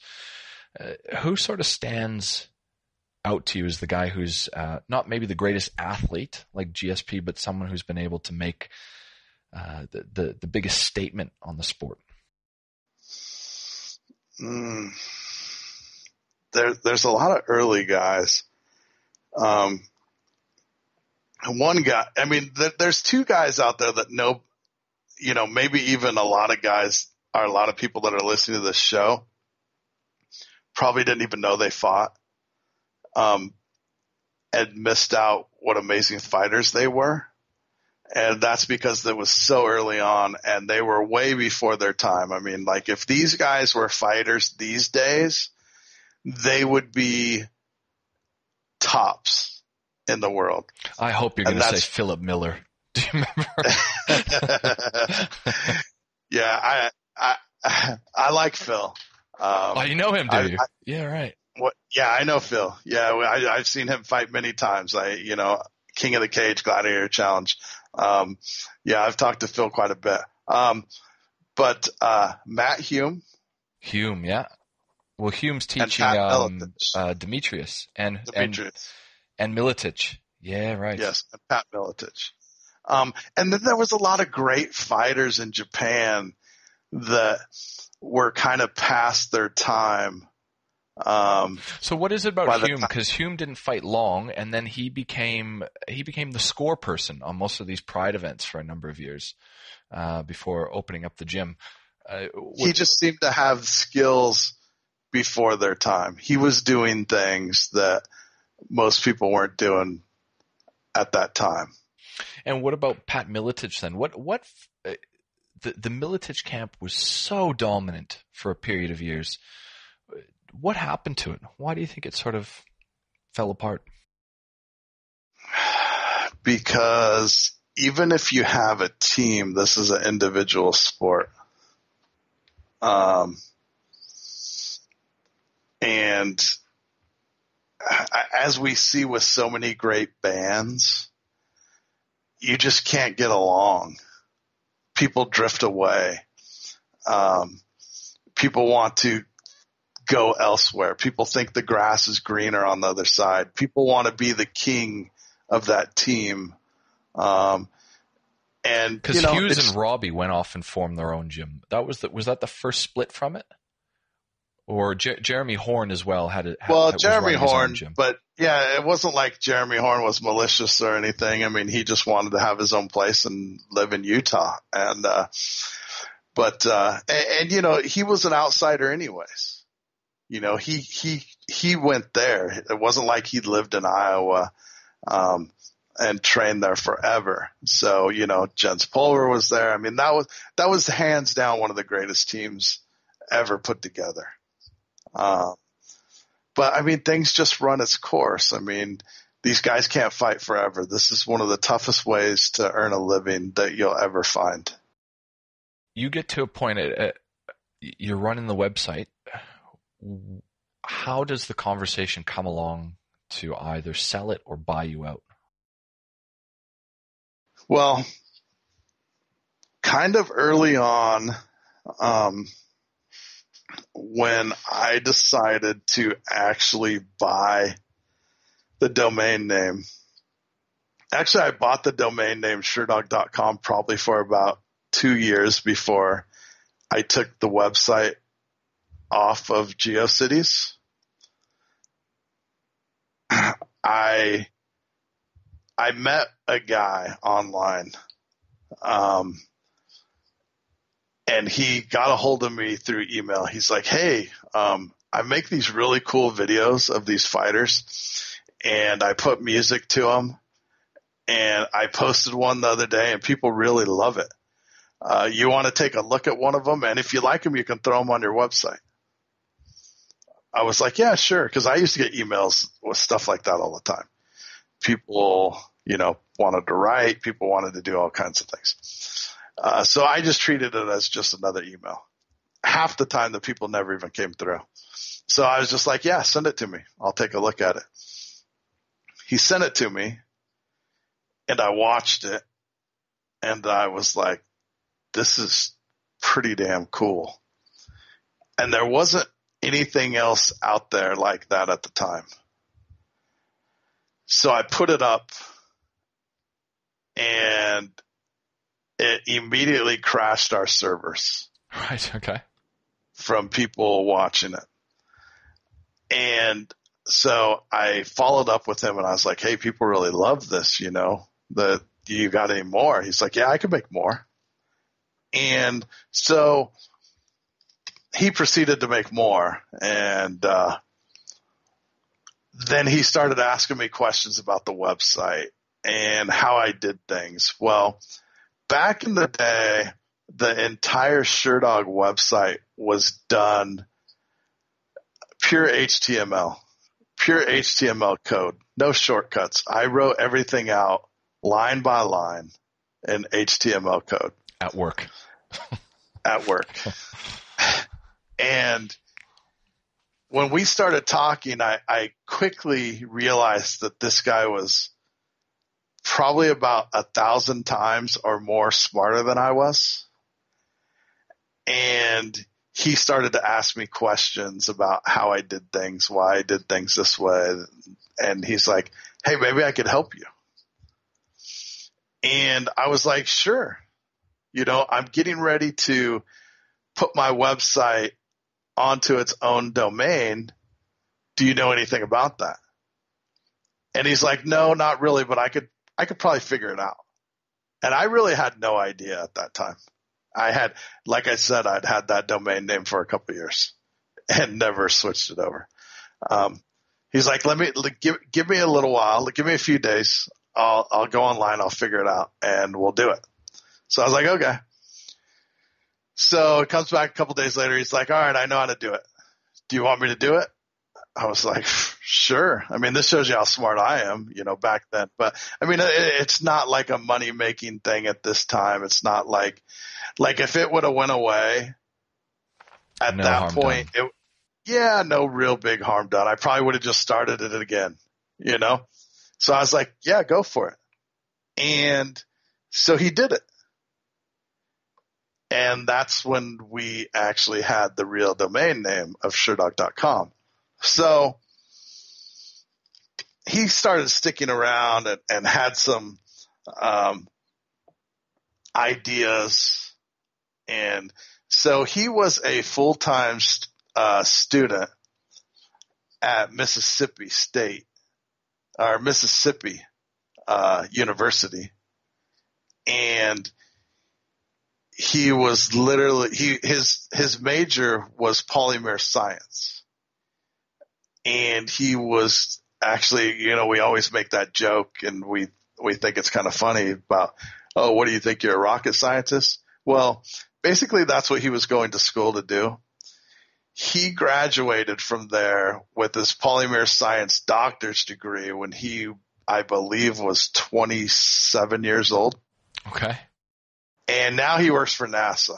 Okay. So he was way smarter than me.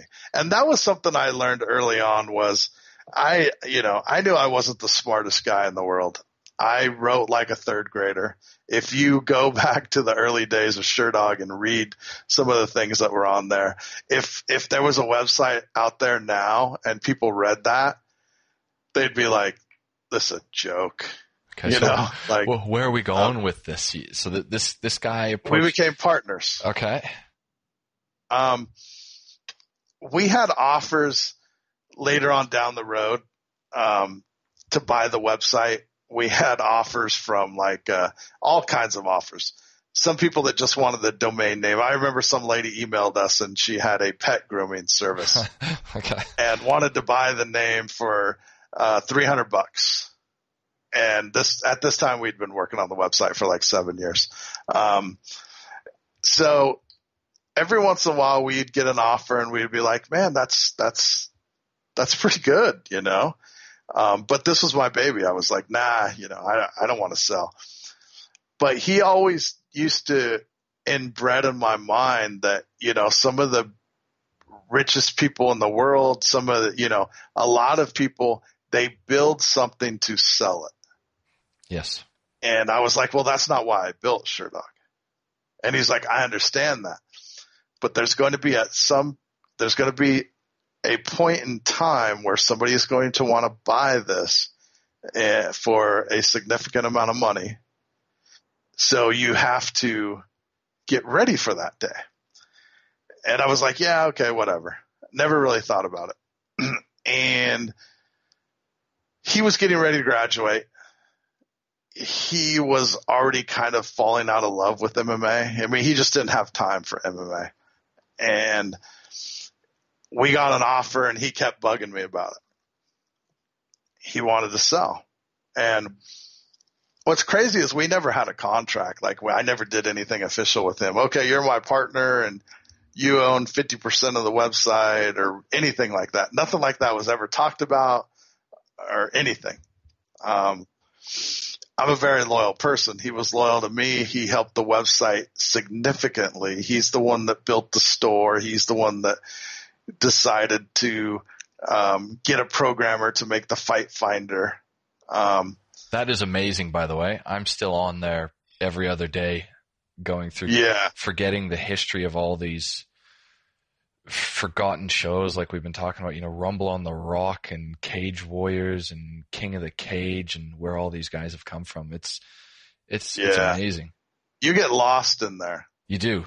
You just click and click. And that was his whole theory behind it. He's like, look, if we get people to come to the website and they read one story and go away, it doesn't really mean a lot. But if we could get people to come to the website and spend 30, 40 minutes on the website, we could sell that to advertisers. Well, that's exactly what you do, because you guys will do a fight preview and immediately you hyperlink the fighter's name. And I go, okay, I remember his last 2 fights, but I don't remember who he's gone back and fought before. And all of a sudden you're straight into the Fight Finder.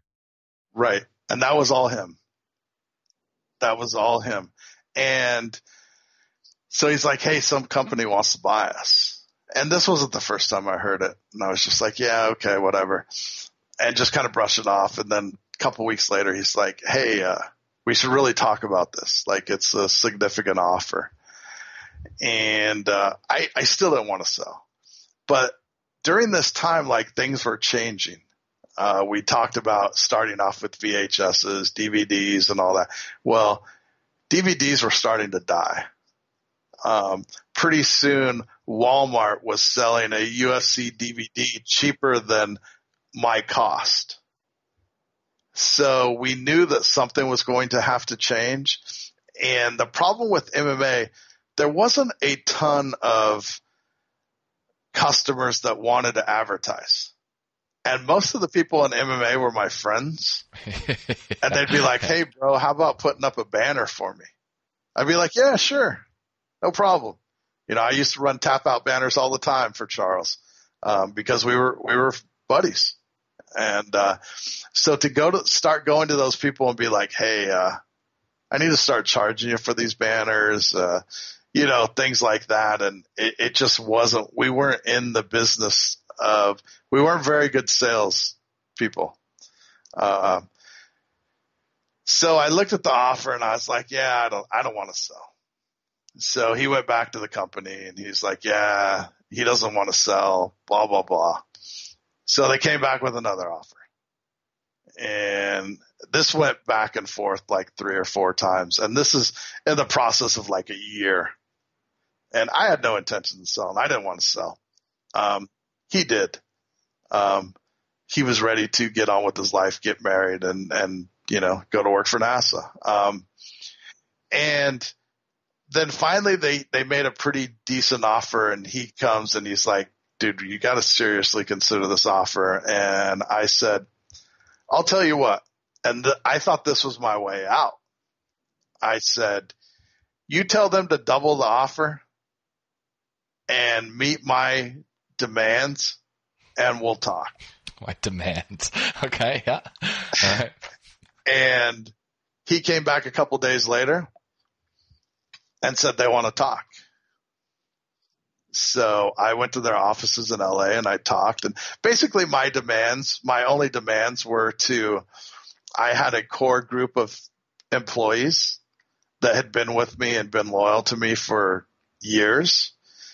And I wanted them to be taken care of. I wanted them to come on as employees that got a, certain amount of money, that like it was a real job, because nobody was making money in MMA back then, especially people working at websites.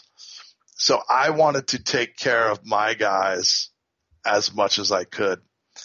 And a certain core group, I wanted them to have health insurance, which, fighters don't even really have health insurance, Yeah. And I guarantee you that probably to this day, there's probably not too many people that work on any of the major MMA websites that have health insurance. And this was one of my things. And they're like, oh, we can't do that. And I was like, okay, nice meeting with you. And I got up to leave. And they're like, well, wait a minute. So we worked all this out. I got what I wanted for my guys. I came up with a salary for these guys, and I got it all. And I got the exact contract for the most part that I wanted. And at that time, the way that the store was dying, because they were going away with fighter t-shirts, walkout shirts back in the day. The GSP Silver Star walkout shirt that came out in the men's version and the women's version. Yeah. I probably sold 15,000 of them. Really? I had no idea people actually bought all that stuff. I would see the tap out and affliction stuff. Actually, we'll have to do another one of these, because we didn't even get around to affliction or any of this stuff.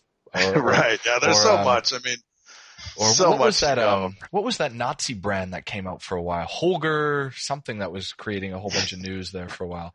All this stuff that was just, minor blips on the radar that I read through your site. Like, this is where I got all this information. Okay, so anyway, you're able to get this, and you're going to sell. Yeah, so we set it all up, and we sold.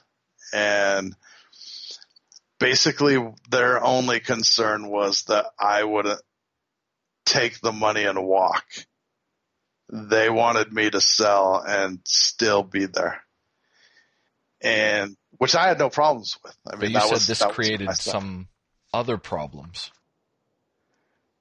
Well, I mean, when you have something of your own and you run it any way that you want to run it for, 15 years, 10 years, and they come in and say, we don't even care about MMA.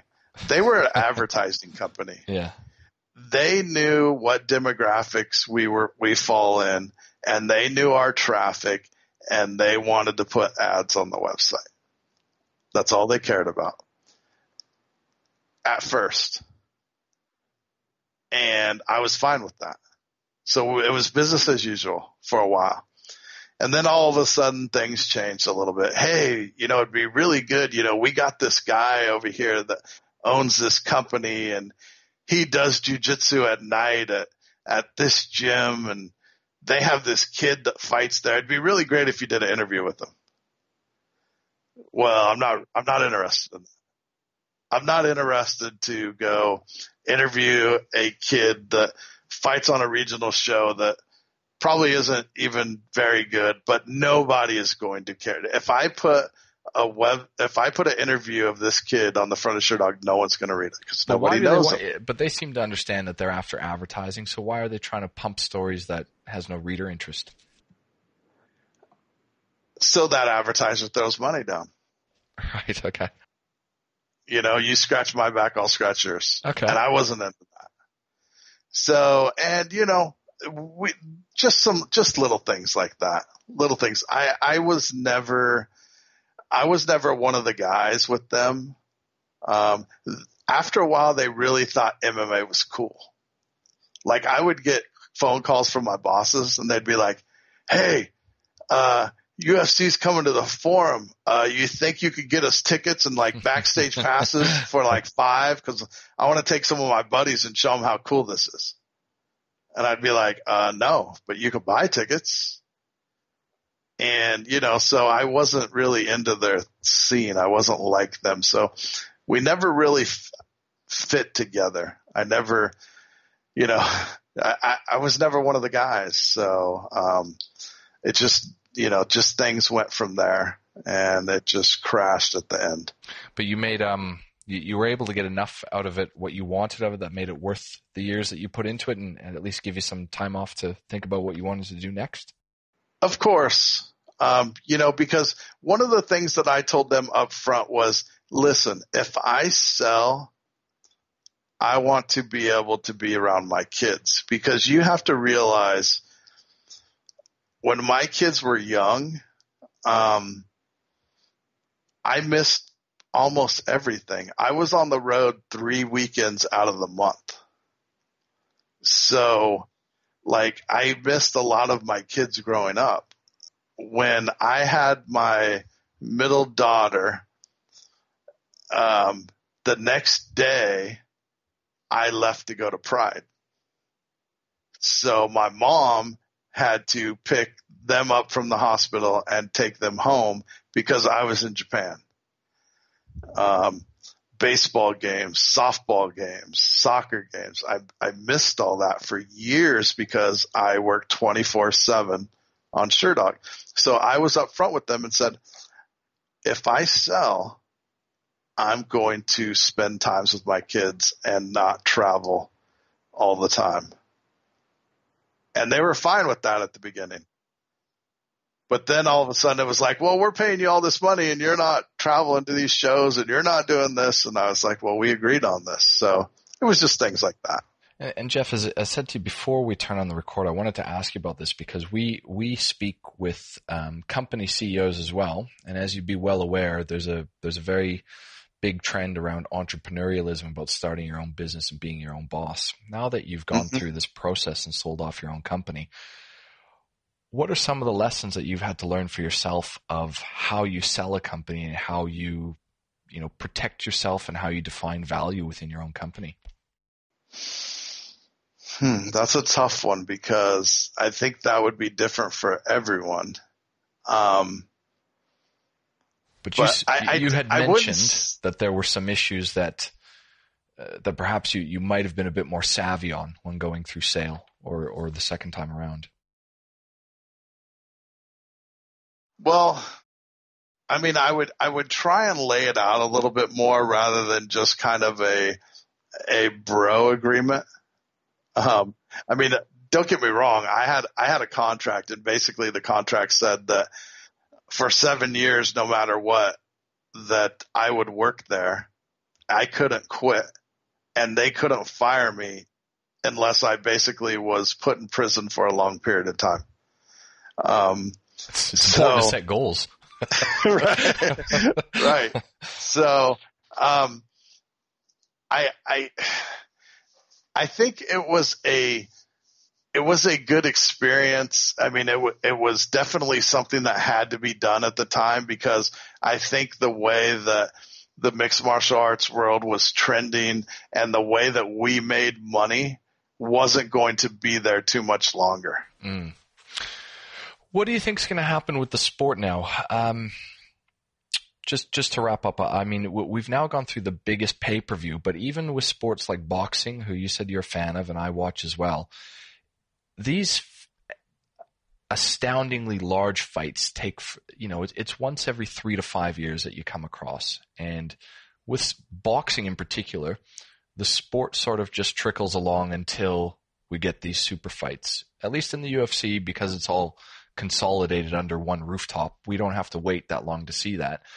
But from The Ultimate Fighter and this blitz that the UFC has had and the goodwill of being a new exciting sport, can it really continue to grow? I think the Fertittas sound like they were on a plan by selling with Ronda and Conor, and I assume that they'll probably buy back once they want to sell the company back for half its value. But, what do you think of a sport like this as it heads into the future? That's a tough question because, I mean, can mixed martial arts get any bigger than it is right now? That's a question that I'm not sure anyone could answer. And what is bigger? I mean, what would justify the UFC being bigger than they are now? If you remember Dana White saying back in the day that the UFC is going to overtake the NFL and be the biggest sport in the world. And to me, that made me think that he thought the NFL was the biggest sport in the world, which really isn't. I mean, obviously soccer is the biggest sport in the world. And the thing with soccer is it's played all over the universe. So will mixed martial arts ever be bigger than the NFL or soccer or things like? I don't think so, but I don't think it has to be. Tying in with ESPN, which was one of my goals from the beginning, because I used to say I wanted to be the ESPN of mixed martial arts. I was able to attain that goal because we signed a partnership with ESPN, which was one of the biggest days and one of the biggest accomplishments that I think that we did at Sherdog was partner up with ESPN. And now that the UFC has partnered up with ESPN, I think it's going to do nothing but help them, as long as it's ran correctly. And now we're finding this whole thing about oversaturation. Like I don't know how old you are, or, you know, if you have a family or whatever, but how many guys can give up a day every week to watch fights? Yeah. How can a guy give up his next 4 Saturdays for 11 hours and do that and have a family or a girlfriend or a wife? And you have to remember, when the cards come down here, they make them for American broadcast time. So the cards start sometimes at like 9 a.m. on a Sunday here at the arena. And if you're really into it, like, you've got to be there. So you have guys getting on the beers at 9, 10 in the morning who are just cut before midday. Right. Yeah. It's interesting. I think, as we've just seen from this show, the push that ESPN did for UFC 229, it's going to be big. ESPN is going to put this in front of more eyeballs than it's ever been. And ESPN has taken a hit over the years too. I mean, they've, laid off, fired, got rid of, half their staff. But this may be a process that these two can grow together and become bigger. I remember years ago when they started The Ultimate Fighter and then they opened it up into new markets. I'm sure I had heard Dana saying, our ultimate goal is to run these simultaneously in countries and then have like a finale where it was like the World Series of Fighting. And I thought that was a fantastic idea. It doesn't sound like they've gotten anywhere near that. But in terms of being able to drop footprints, because there's no reason why, every country in the world could have a competitive athlete in this sport. Yeah, I mean, they're trying. I mean, you see, you want to take the UFC to China. I mean, if you can get even an above average Chinese fighter and put him on in China on prime time, that's going to be huge. There are so many people in China that would tune in to watch that. Like, and they've done it with Brazil and they're trying, like you said, Australia. There's some logistic problems. And like you say, people getting drunk at 9 a.m. on a Sunday because that's when the show starts there. But, that's the type Australia. of things. Yeah. Maybe that's normal. I don't know. But, yeah, I mean, it takes things like that. But I think that looking with their partnership with ESPN, I think that's really good for the UFC. Now, we haven't even begun to talk or even brushed on what does that mean for the fighters. It doesn't really mean anything to the fighters. It's not like the fighters are going to make any more money. Conor McGregor will be more of a household name when they're, showing them on SportsCenter after every fight. And even some of the other guys, I mean, they start showing highlights, a lot more highlights on ESPN SportsCenter and stuff. It's definitely going to be good for these guys and might set up, some sponsorship, opportunities and things like that. But it's not like the UFC signed with ESPN. So, George Masvidal is making double what he was making before. Yeah. He's still making exactly the same amount of money. Oh, well, this Reebok deal, what I can see from the numbers is just, it's been terrible for the fighters. Yeah. Yeah. I mean, it all depends on who you are, because some of these guys are coming in that are 3-0, 4-0, 5-0, 6-0, right around there. Reebok gives them $1,500 or whatever. That's not too bad for those guys, to be honest with you. It's sad to say when you think about a guy that's fighting in the biggest mixed martial arts organization in the world, and his managers and him or her are having a hard time being able to get $5,000 out of sponsorships, fighting in the UFC, to where Reebok throws them down $1,500, $2,000. I don't know what the numbers are. I'm just saying that, throwing it out there. Some of those guys are happy with that because, one, they don't have to go out and pound pavement to try and look for their own sponsors. And they're getting paid. I remember hearing so many times you'd see it on the forums of calling out these sponsors saying, never paid me. Yeah. Yeah. So many shady companies over the years. I don't know if you ever remember. It was funny because most of the people just wore shirts with letters on it or hats with letters, and it was called KTFO. Yeah. Yeah. Okay. Knock the fuck out. That would have been around the time when Warrior Wear came out, if I'm thinking maybe about a decade ago. Just for whatever reason, it reminds me of something that like some guy like Tim Sylvia would wear. Yeah. Yeah. And you know, Sherdog used to even sponsor guys back in the day. And you would think that these guys are making tens and thousands of dollars. I used to sponsor guys, and I was up front with them. I would be like, hey, you put a patch on your shorts and I'll give you $300. That way, that night that you fight, you can go out to dinner with your wife or whatever and have a good dinner. And that's it. I don't expect anything more of you than that patch, and I'll give you $300. And I did that to a lot of people that I became friends with. And I mean, I was giving guys like Quentin Jackson when he knocked out Kevin Randleman. I think we actually gave Quentin $5. But at one time, he had 2 Sherdog patches on his shorts, fighting in Pride, and I was giving him $500. I remember that.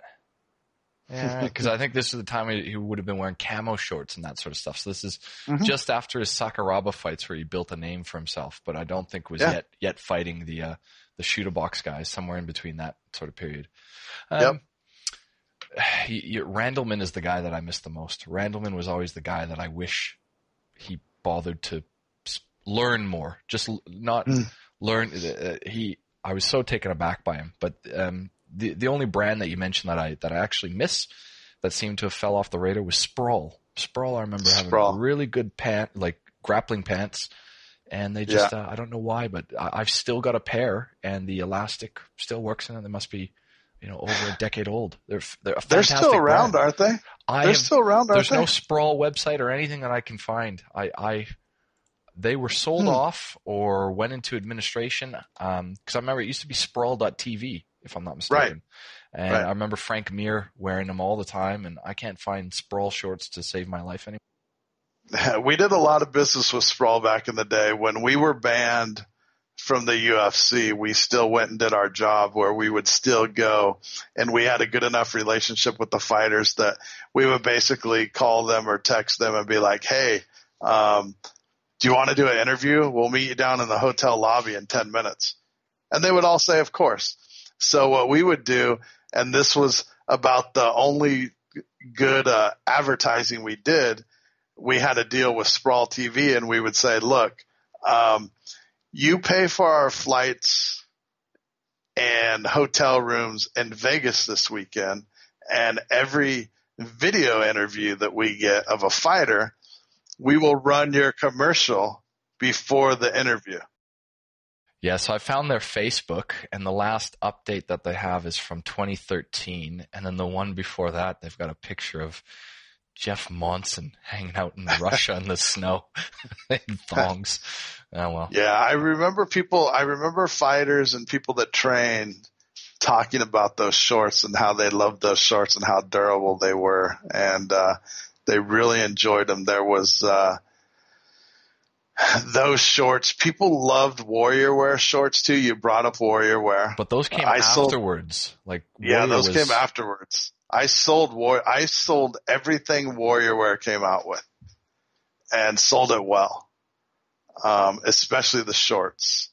And I know that a lot of people used to love the tap out shorts. I know at one time, like I said, I was really good friends with Charles, and at one point he had a lady that was making each pair of shorts by hand. Well, that was the craziest story to me, because I never liked it. Had nothing to do with Charles and the team behind it, but I never liked tap out, because you always had the roided up skinheads who, that wore that. I'm not even talking about them as racist, but the prototypical early NHB guy that I'm talking about when I say this sort of stuff. Walking around, not really with a lot of movement, but just the left and right shoulders, enough momentum to put the left leg in front of the right leg as they move around. But I was amazed, because I'm told they were the only sponsor who got on board with the first Ultimate Fighter, and then a year later to find them in Kmart. And I can only assume that turned them into millionaires overnight, because I remember hearing the stories or reading them of Mask selling the shirts out of his truck at cars at different events around town. Yeah, in a dirt parking lot outside of King of the Cage, because King of the Cage wouldn't let him sell in there. Yeah, things like that. Bobby Razak actually came out with a documentary about Charles Mask. That's if where you I haven't even seen remember that, you should watch that. I haven't seen that, but before, I think it's Bobby's documentary from 98, 99. There was a 2-disc set. Maybe I bought that from Sherdog as well. And we sold all of Bobby's stuff. Rites of Passage was another great one. And there was a fighter on that DVD named Phil something, and I just found it hilarious. Again, I haven't seen these films in 15 years, but he's talking about how after he goes and, they went to one of those fight 2 times in a night in Brazil. It was still NHB with no gloves on. And he loses both fights, but he talks about how he's going to win the title and open a gym and train champions, and never heard from the guy again. It might have been Phil Insminger. Maybe that's right. And he was John Lober's protege. That's right. Again, both of them, the skinhead, muscle bound look. Yeah. Well, yeah, those guys did have a lot of those characteristics. But another thing, we talked about steroids, and we talked a little bit about documentaries here.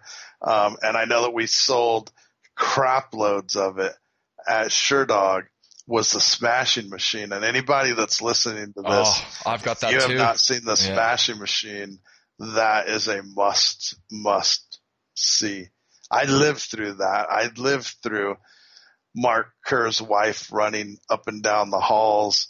Yeah, the Tokyo Hilton screaming and banging on Mark's door. That nuts, was she? Yes. Yeah. So that's still one of the greatest documentaries, and not just because it's about MMA. I'm talking about any documentary made. That's one of the greatest ones that I've ever seen.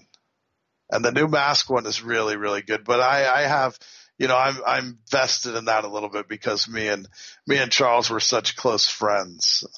We grew up as companies together, and became really good friends. So that documentary really hit home with me.